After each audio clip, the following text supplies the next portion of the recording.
예수님의 공생애는 이방의 갈릴리에서 라는 제목으로 함께 은혜를 나누려고 합니다. 여러분, 우리가 읽은 오늘 본문의 내용은 마태복음인데, 특별히 마태복음 4장은 어떤 내용이 나오고 있습니까? 우리가 오늘 본문 전까지 내용은 여러분이 잘 아시는 내용이시죠?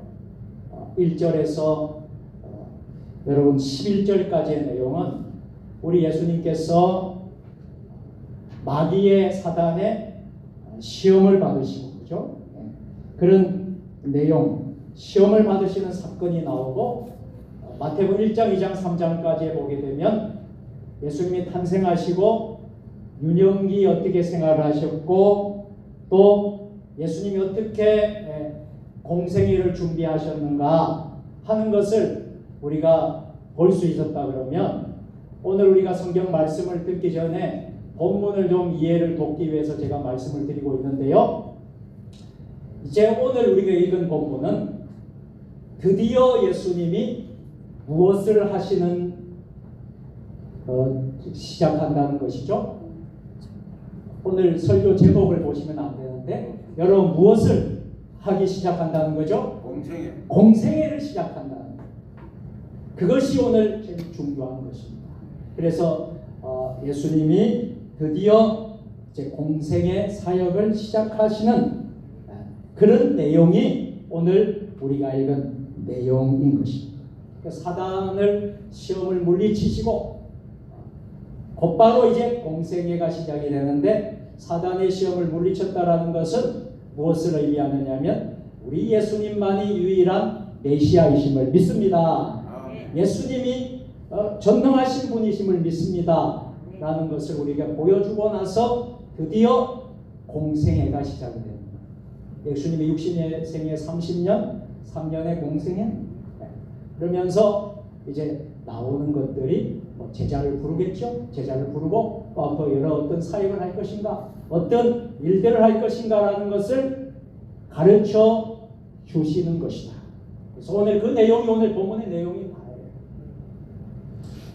자, 그런데 우리가 오늘 본문을 통해서 우리가 깨닫게 되기를 원하는 것은 여러분 바로 이것입니다.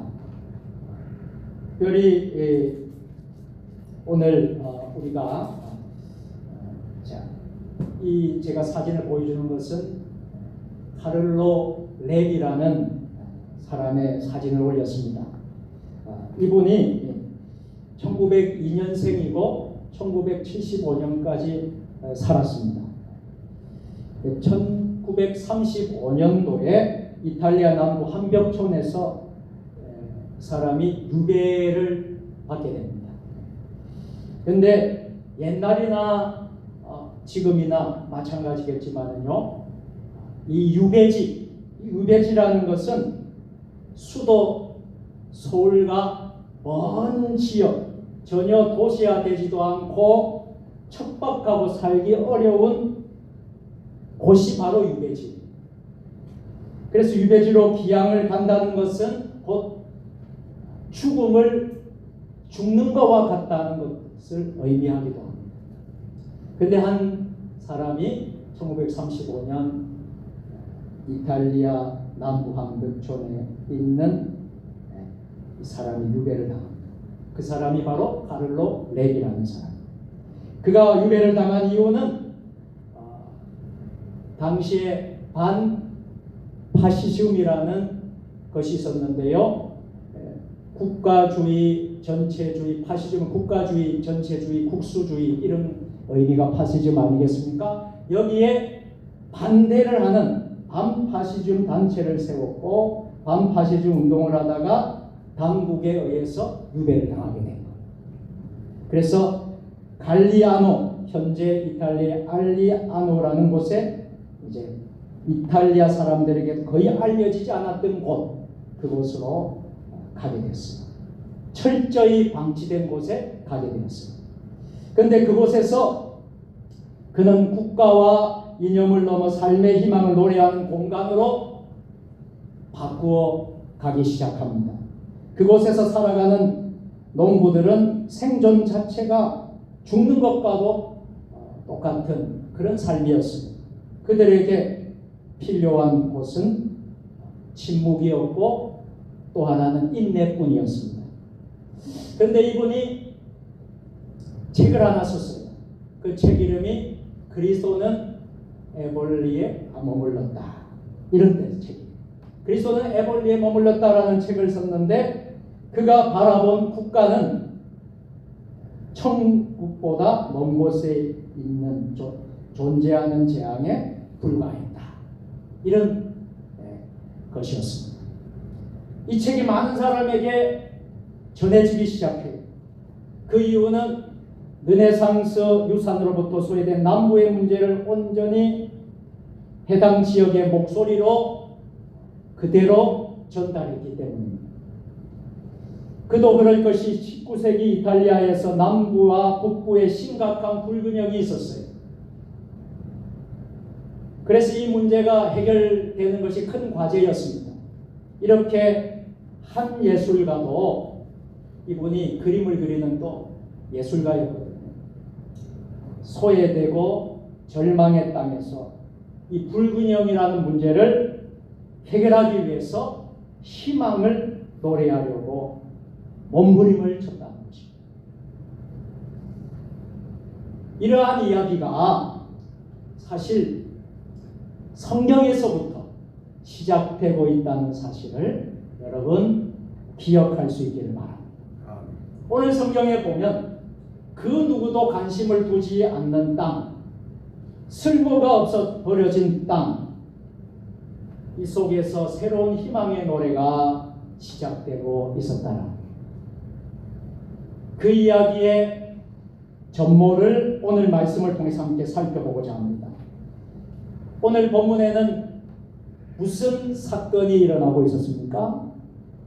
오늘 말씀은 예수님의 공생애를 시작하는 말씀입니다. 공생애를 시작하면서 마태복음을 쓴 저자 마태는 이렇게 시작을 하고 있어요. 오늘 본문에 요한이 잡혔음을 들으시고, 이 요한은 여러분이 알고 있는 세례 요한을 말하고 있습니다. 세례 요한이 잡혔음을 들으시고라는 표현으로 오늘 우리가 읽은 본문이 시작이 됩니다. 마태복음의 저자 마태는 이제 그동안 메시아 얘기를 준비했던 세례 요한의 시대가 이제는 저물고 누구의 시대가 시작되었다고 말씀하려고 하는 것입니까? 예수님의 새로운 시대가 시작되고 있다는 것을 밝히고 있습니다. 그래서 마태는 세례 요한이 잡힌 이야기를 들으시고 표현으로 시작합니다. 우리가 믿는 예수님은요, 새로운 시대를 열어가시기 위해서 유대 예루살렘으로 가지 아니하셨다는 거예요. 척박한 땅, 쓸모가 없는 땅, 아무도 관심을 두지 않는 땅, 어디로요? 갈릴리로 가셨다.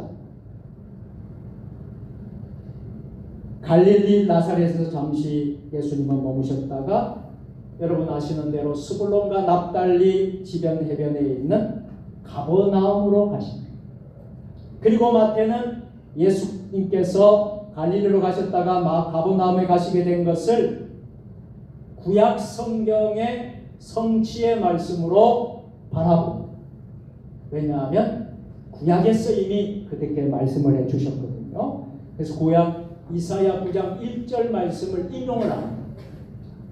같이 읽어보겠습니다. 시작. 전에 고통받던 자들에게 흑암이 없으리로다. 옛적에는 여호와께서 스불론 땅과 납달리 땅에 멸시를 당하게 하셨더니 후에는 해변길과 요단 저쪽 이방의 갈릴리를 영화롭게 하셨느니라. 아멘. 이사야 말씀이 구약 성경의 말씀이 신약 성경에 그대로 이루어진 것을 바라보면서 14절에서 16절까지 오늘 본문 말씀을 이렇게 기록하고 있어요. 우리 다 같이 이는 선지자 이사야를 통하여 하신 말씀을 이루려 하시리라 일렀으니 스불론 땅과 납달리 땅과 요단강 저편 해변길과 이방의 갈릴리여 흑암에 앉은 백성이 큰 빛을 보았고 사망의 땅과 그들의 앉은 자들에게 빛이 비치었도다 하였느니라. 아멘. 이사야의 성취가 예언됐다는 거예요.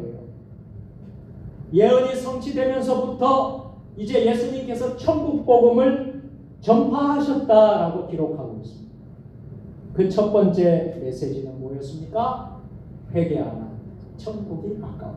같이 해보실까요? 회개하라. 천국이 가까웠느니라.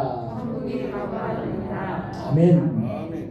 그리고 첫 번째 제자로 베드로라는 시몬과 그의 형제 안드레를 부르신 사건, 그리고 세베대의 아들 야고보와 그의 형제 요한을 제자로 부르신 이야기를 오늘 전해주고 있어요. 그래서 마태는 이렇게 4명의 제자를 부르시고 온 갈릴리에 예수님이 두루 다니시면서 천국 복음을 전파하실 때에 모든 병이 고침받고, 할렐루야, 모든 약한 것을 고쳐주시고, 뿐만 아니라 그 예수님의 소문이 어디까지? 한 지역까지. 그래서 그 소문을 듣고 찾아왔던 모든 병든 사람과 고통받는 사람들을 다 고쳐주었다. 이러한 일로 수많은 사람이 예수님을 따르게 되었노라 하는 것이 오늘 본문 전체의 내용. 자, 그런데 왜 이 본문의 말씀을 저와 여러분들에게 주신 것일까요? 본문을 기록한 목적이 무엇입니까? 그 목적은 새로운 복음의 시작이 권력이 집중되고 부와 명예가 그리고 수많은 사람이 모여들고 있는 예루살렘이 아니라는 거예요. 어디서부터요? 겨자씨와 같은 너무나 지극히 작은 곳에서부터 시작되었다는 것을 알려주시기 위함입니다. 아멘. 본문을 통해서 우리가 주목해야 될 부분이 있습니다. 예수님께서 갈릴리로 오셨다는 이야기를 이사야 선지자가 예언을 한 내용을 성취한 것으로 보고 있다라는 점입니다. 이사야 선지자는 일찍이 이사야 9장 1절에서 전에 고통받는 자들에게는 흑암이 없으리로다. 옛적에는 여호와께서 스불론 땅과 납달리 땅이 멸시를 당하게 하셨더니 라고 예언을 했는데요. 그렇다면 이사야는 왜 그것이 고통받는 곳이고 멸시받는 곳이었다고 했겠습니까? 그리고 이어진 말씀을 보면 이방의 갈릴리라고 말해요. 이방의 갈릴리라고 왜 그렇게 말씀을 하셨을까? 갈릴리는 분명 이스라엘 땅입니다. 저도 갈릴리 지역을 성지순례 때 갈릴리를 가보았습니다. 그런데도 이제 이사야 선지자는 갈릴리를 무슨 땅이라고요? 이방의 땅이라고 합니다. 그 이유는 무엇일까요? 이에 대한 답을 하려면 갈릴리 땅을 둘러싼 매우 슬펐던 슬픔의 역사를 살펴보아야 합니다. 열왕기상 9장 11절을 보면 다음과 같이 기록하고 있습니다. 우리 같이 갈릴리 땅에 성읍 20곳을 히람에게 주었으니 이는 두로왕 히람이 솔로몬에게 그 온갖 소원대로 백향목과 잣나무와 금을 제공하였습니다. 아멘. 이 말씀을 보면요, 두로는 시리아 쪽에 있는 곳으로서 히람이 그곳의 왕이었습니다. 솔로몬은 그 왕에게 갈릴리 땅 20곳을 주었다라는 거예요. 이 말은 한 번에 준 것이 아니고 20번을 거쳐서 주었다. 이러한 의미에서 본다면 솔로몬 왕이 히람 왕에게 갈릴리 땅을 조금씩 나누어 주었다라고 볼 수 있습니다. 왜 그렇게 했을까요? 그 이유는 솔로몬이 성전을 건축할 때 히람이 해발 2000m에서 생산되는 좋은 목재, 즉 백향목과 잣나무, 금을 제공해 주었기 때문에 그 대가로 갈릴리 땅을 주었던 것입니다. 그런데 문제는 다음 절에 있습니다. 9절, 12절, 13절, 열왕기상 9장 12절, 13절 같이 읽겠습니다. 히람이 두로에서 와서 솔로몬이 자기에게 준 성읍들을 보고 눈에 들지 아니하여 이르기를 내 형제여 내게 준 이 성읍들이 이러한가 하고 이름하여 가불 땅이라 하였더니 그 이름이 오늘까지 있느니라. 아멘. 히람이 솔로몬이 준 땅을 가불 땅이라고 이름한 이유는요, 그 땅이 메마른 땅, 쓸모없는 땅이었기 때문에. 그래서 솔로몬은 쓸모없는 땅을 누구에게 주었다는 거예요? 히람에게 주었다는 사실을 알 수 있습니다. 또한 전에 고통받던 자들에게라는 말씀은 아수르가 이스라엘을 침공을 합니다. 그래서 그때 갈릴리는 그 길목에 있었어요. 아주 중요한 그런 위치에 있었어요. 그래서 침공을 당할 때 가장 먼저 포로로 잡혀간 사람들이 어떤 사람이더라? 갈릴리 사람들이었습니다. 그래서 이곳은 가장 어쩌면 유대적이지 못한 곳, 유대의 종교적이지 못한 지역이 되고 말았던 것이죠. 이러한 역사적인 배경 때문에 갈릴리 땅은 이런 별칭이 생기게 된 거예요. 이방인의 갈릴리, 이방의 갈릴리라고 되게 됩니다. 그런데 이사야 선지자는 그렇게 고통받고 멸시당하고 어두운 땅에 있었던 곳을 하나님께서 어떻게 하셨다고요? 따라서 여호와께서 그 땅을 영화롭게 하셨습니다. 할렐루야. 영화롭게 만드셨다는 거예요.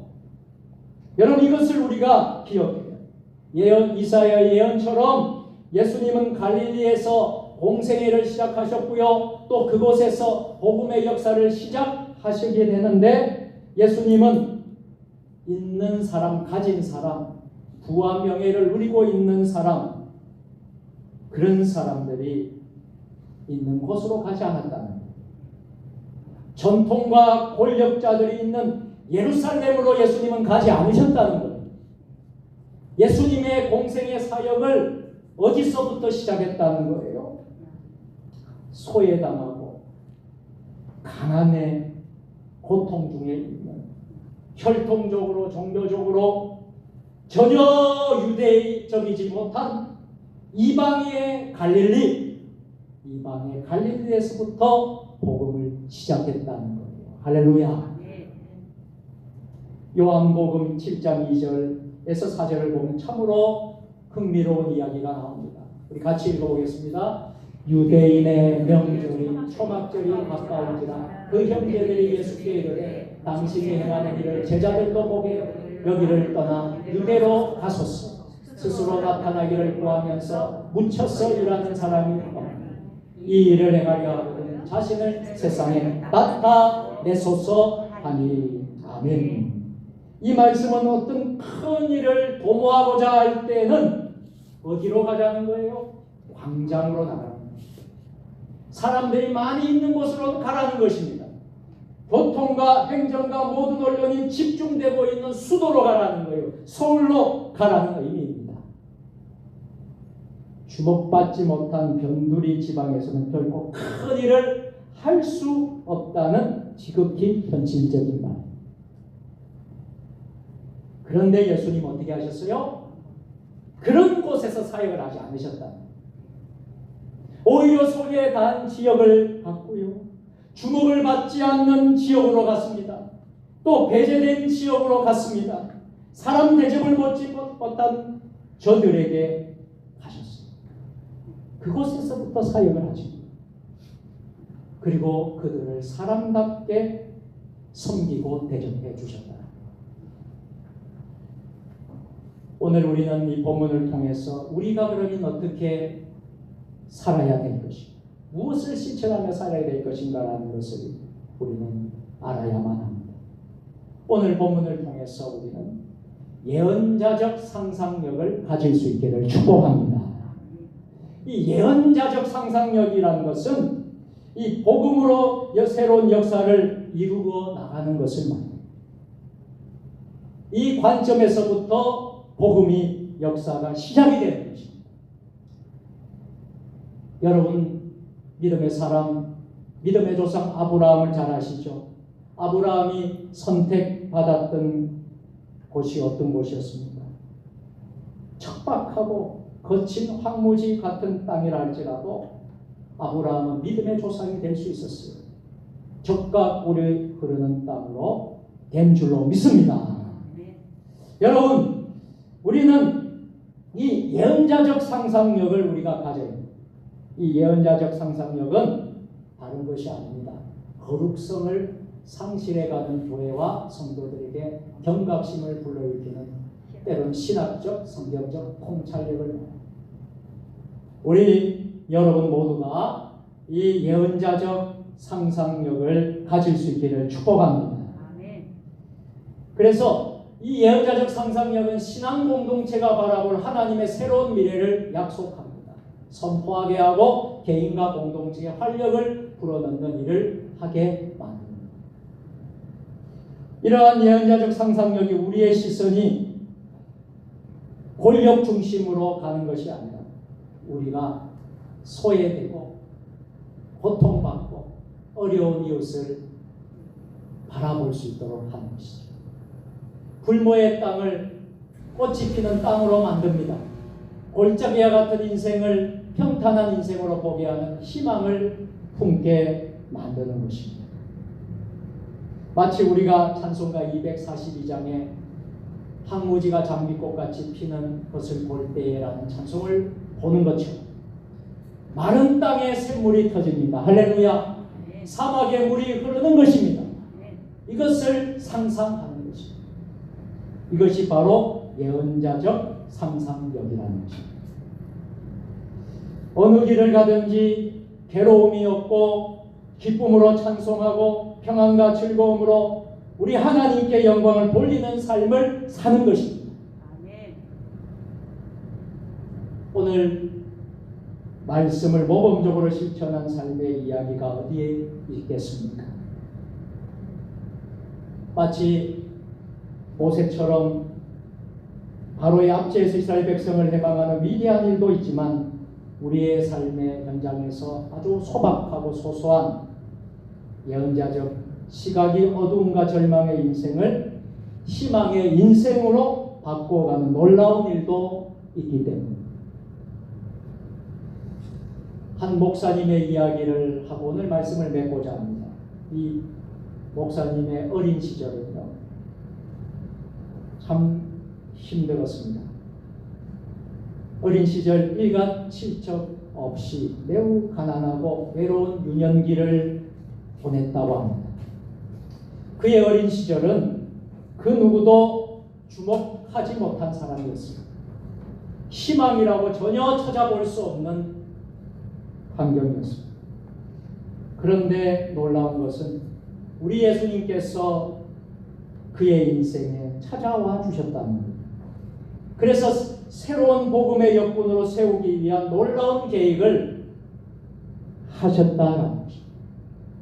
어린 시절 그 누구의 전도조차도 받지 않았지만 초등학교에 갈 때에 항상 지나쳤던 교회 예배당, 그 교회를 스스로 찾아가서 신앙생활을 했습니다.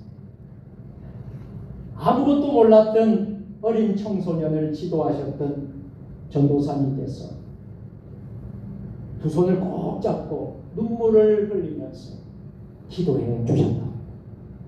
이 눈물의 기도와 사랑의 관심은 그의 어두운 마음에 서서히 빛으로 임하게 되었습니다. 하나님은 아무도 주목하지 않는 한 영혼을 찾아가셔서 사랑으로 마치 암탉이 병아리를 품듯이 그 어린 소년을 품어주셨습니다. 청년이 될 때까지 사랑으로 인도해 주셨어요. 그리고 지금은 목회자가 되어서 수많은 사람을 살리는 삶을 살아가고 있습니다.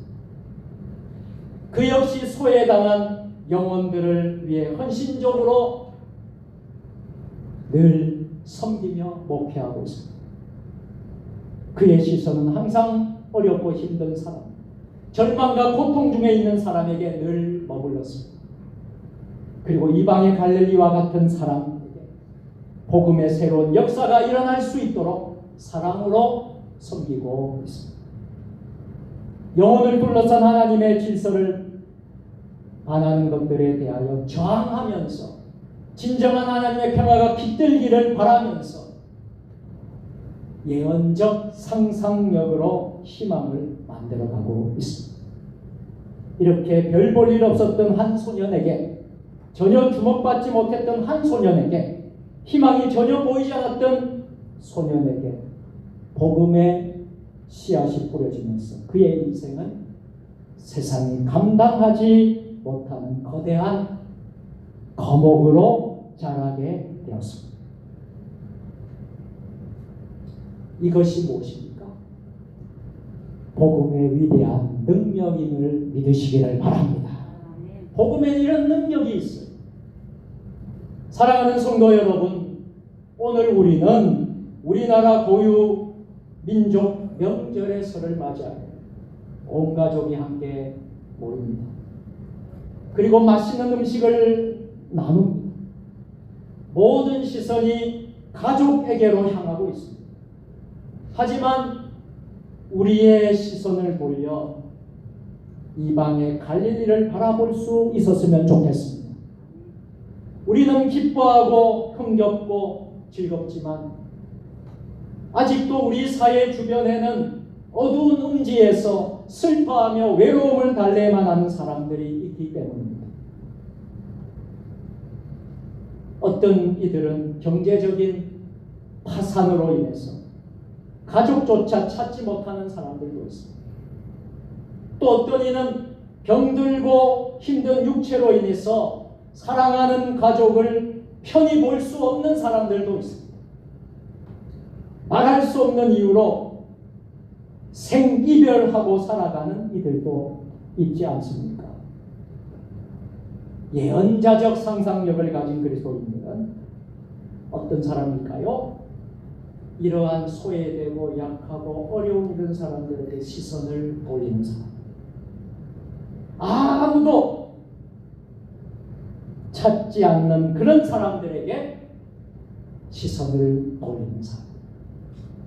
그리고 그곳에서부터 새로운 복음의 이야기를, 희망의 이야기를 써내려가는 사람들. 오늘 말씀은 예수님께서 공생애를 시작한 사건에 대해서 기록하고 있습니다. 이 공생애의 첫 시작에는 우리는 이방의 갈릴리의 시선이 고정되어 있습니다.